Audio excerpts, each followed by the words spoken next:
quite literally nobody has asked me, Nick, is it better to travel to Penzance by car while awake or by train while asleep? So I'm about to take my emotional baggage on one of only 2 sleeper trains running in the UK today, the other being the Caledonian sleeper up to Scotland, to Penzance on the Night Riveria to find out, is this train a snooze or a lose? With a journey time of 8 hours, the train doesn't leave till well after half-past 11 at night, by which time most of the station amenities, coffee shops and shops are all closed, leaving a rather eerie, deserted feel behind.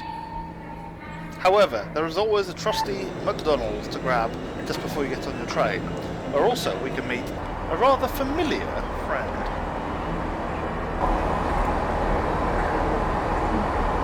A sleeper service has been running since 1877 on this route. However, the luxury was a little more limited back then, with 7 men sharing what was termed a dormitory, with 4 ladies allowed next door in a smaller dorm. At the time of my journey during the pandemic, entry was done in a 1-by-1 formation, whereby you're given your key card and checked in at the train door, then make your way down this super narrow corridor to your room. Time for our room tour. So, door is keycard entry. Under here, the ladder for the top bunk. That is cool. Beautifully designed. Pop that back in. Up here is the top bunk, which we won't be using tonight, other than solo occupancy. Down here is the bed. We'll give that a go in a minute. Next to the bed we have a reading light, which comes on somehow, not sure how, but we'll find out. Next to the bed we've got 3-pin 2 USB light switches. Oh look, there's a switch for that one. And the top bunk has the same light switches, plug, USB, room service button. And we have the window to the outside with a blackout blind, very cool. Little goodie bag from the train, we'll open that in a second. Now under here, the soap's a bit of a giveaway. Sink. Oh, and the water's running. That's going to make me need a wee in the night. How do we switch this off? Not sure. Decent pressure anyway. Down here, personal litter bin. Plenty of underbed storage, and another plug by the looks of it. Little mirror, hello. Little shelf up here for things, and then the world's smallest wardrobe. Forward facing hanger, complimentary bottles of water, thank you very much. Interconnecting door between the 2 carriages, hope that's not too noisy. Some nice coat hooks, very nice. Air conditioning I can feel blowing, that's controlled from over here, so more to the red, more heat, more to the blue, more cold. We'll give that a go, see how we get on with that. Overall, looks pretty nice in here. Hand towel, very nice. Little table for drinking champagne on, thanks very much. I believe these all pull out to be sofa seats, but can't work that out now. Why the Night Riveria, you ask? Well, if you don't already know, the seaside in this part of England is known as the English Riviera, inaccurately taking its name from the beautiful French Riviera, partly because that part of the country has its own warm microclimate caused by the Gulf Stream passing around it on its way from tropical climes elsewhere. So, let's see what's in our goodie bag tonight. Bottle of water, fruity flapjack thing. Oh, very posh looking box. What's in here? There's peanuts and a cookie and a wipe. Bit of a posh box for that, but hey, nice touch anyway.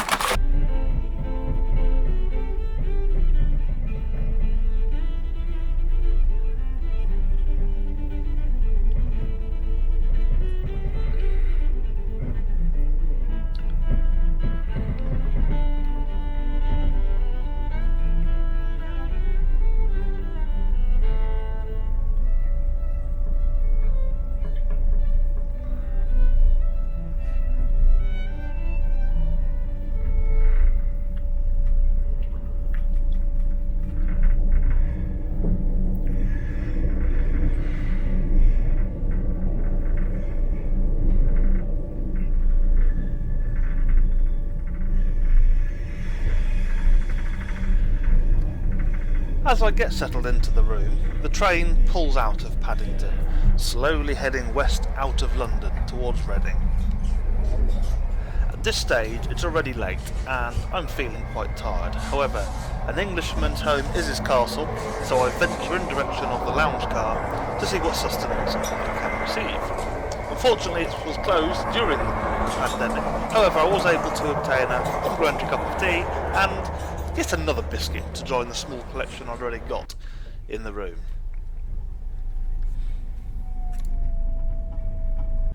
As I finish my tea and start getting ready for bed, the train pulls into Reading Station, where I was somewhat surprised to see two rather strapping gentlemen standing right outside my room as I got changed.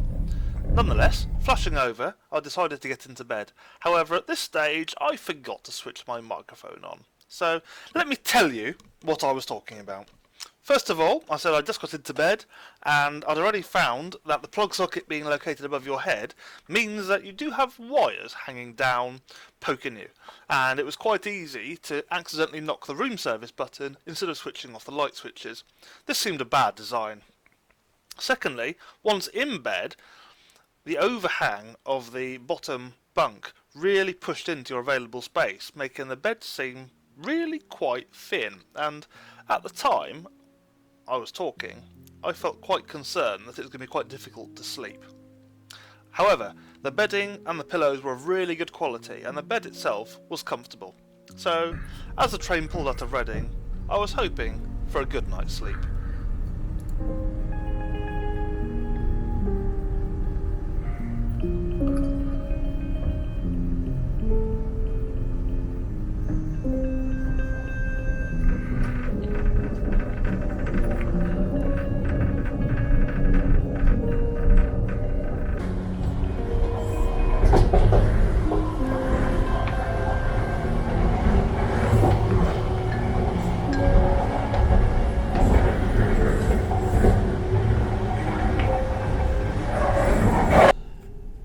Well, good morning from just outside Truro in Cornwall. It's just gone 7 a.m. The attendant just brought me my breakfast, which consists of a carton of porridge and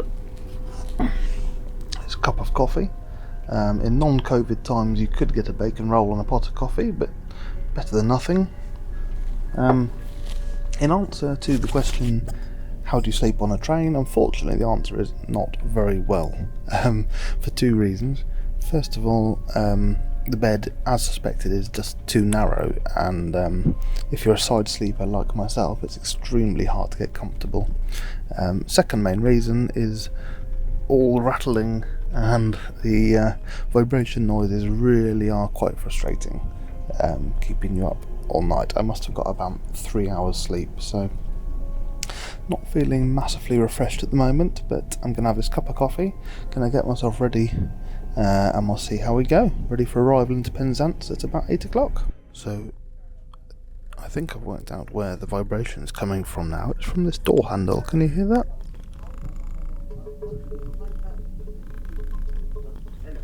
All night long. Unlike its sleeper compatriot, the Caledonian sleeper, there are no showers on board the Night Riveria. However, there is a communal toilet at the end of each corridor, which was basic, but clean and well stocked, with running water, soap, dryer, and a clean toilet. So, that would do. In normal times, you could use the shower facilities at the station in London. However, again, during the COVID pandemic, this was closed, unfortunately.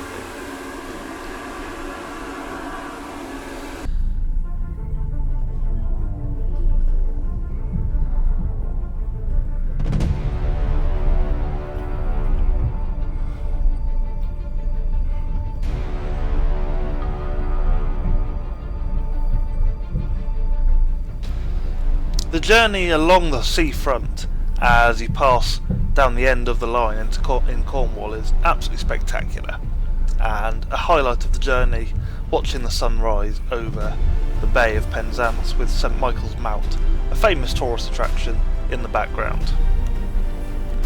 Unfortunately, it's hard to appreciate on 3 hours sleep, but nonetheless, What a great way to end the journey.